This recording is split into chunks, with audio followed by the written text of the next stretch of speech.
everybody, welcome back to my channel. This is Ovalle Inspiración. I hope you guys are doing well today. Well, I want to talk to you about a small update of my financial journey. Something very minute or small good news that I just received on my phone. So I was watching a documentary, minding my own business, and I received notification on my phone that my credit score went up by 30 points in 2 days. I'm like, dang, that never happened to me before, but hey, why not, So my credit score was at 658 and now it's at 688. Now again, for me, it's not much of a great news because I don't really care too much about having such a high credit score or a semi-high credit score. Maybe for some of you, yes. I know how it feels to be in the 500s. It sucks. I'd rather have a good credit score than a bad credit score. But my dilemma is that I still have debt. And yes, my credit score is getting higher because I'm paying off debt. But my issue is that I don't want to have debt, which is why my wife and I are in this debt-free journey.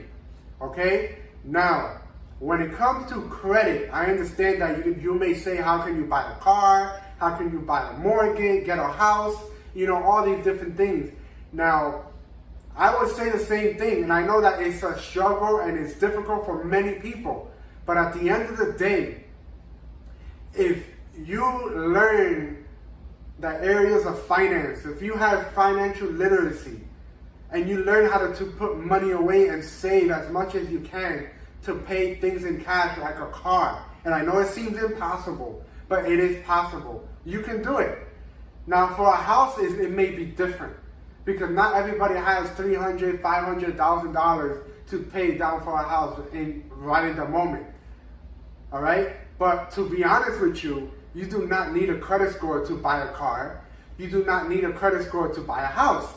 When it comes to a mortgage, there's something called manual underwriting. And I'm going to put the link in the description box so you can see what manual underwriting is and what's the process if you have a zero credit score.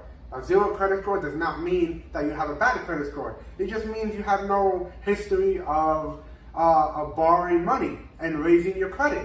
But I understand some of you want to still raise your credit score. And some of you might even say, yes, but why don't you beat the system?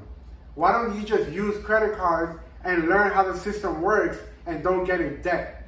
I hear you. And I don't disagree with you because there are people who are responsible. There are people who know how to play with the credit card companies. They know how to play with the system and beat the system. But the problem is that most people in America don't know how to beat the system. They can't beat the system. Why? Because they have poor money habits. Poor money spending habits, right? They also use their emergency fund, using it on their credit card instead of having cash for an emergency fund. Now, let me tell you, and I'm gonna be straight up, I don't use credit cards. My wife don't use credit cards. But if you were to use credit cards, my only advice is that you use a credit card like a debit card. What do I mean by that? That everything that you spend on your debit card each month, whether it's your rent, your mortgage, car note, insurance, cell phone bill, grocery, stuff that you have to pay each month, you would use that credit card. But then pay off that credit card immediately. Do not wait to the end of the month. But that is only if you have great money management and you just know that you're not going to get tempted and start swiping. But that's the problem. Most people think like that, and then they end up swiping the card for other things, knowing that they don't have the money to pay for it. And that's how most people get into debt.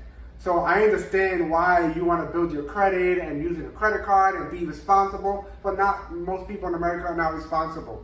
Okay? So when it comes to me having a 688 credit score, yes, that's a good thing, because I'm paying off my debt, which I'm trying to be at zero debt. So I can build my wealth, not by building my credit score. Because you can have an 800 credit score and still be broke. You can have an 800 credit score and still be poor with your financial money management. And you don't want to go that route. Trust me. For example, student loans right now, unless it went higher or lower, is $1.7 trillion. Okay? And then there's so many other debt that people have in this country, and they don't know how to get out of it. They are without hope. So at the end of the day, my question to you, does a credit score really matter in the bigger picture or in the long run? No, it does not matter. Save up cash, buy things in cash, buy things that you can afford so you don't have to use a credit score. And then don't get played, don't get tricked, because they will tell you, oh, interest-free 90 days. But what if something happens, an emergency, and you use that credit card, and now you're not even paying for that, whatever it is that you purchased, and now you're going to be paying the interest. So you see how it climbs up on you?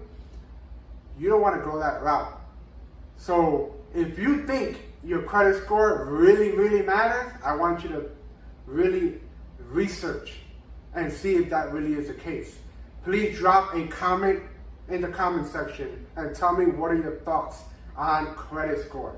And please make sure you like this video, subscribe to my channel as well, and we'll get talking to another video very soon, because I still have some great news I want to share with you guys. Until next time, guys, peace.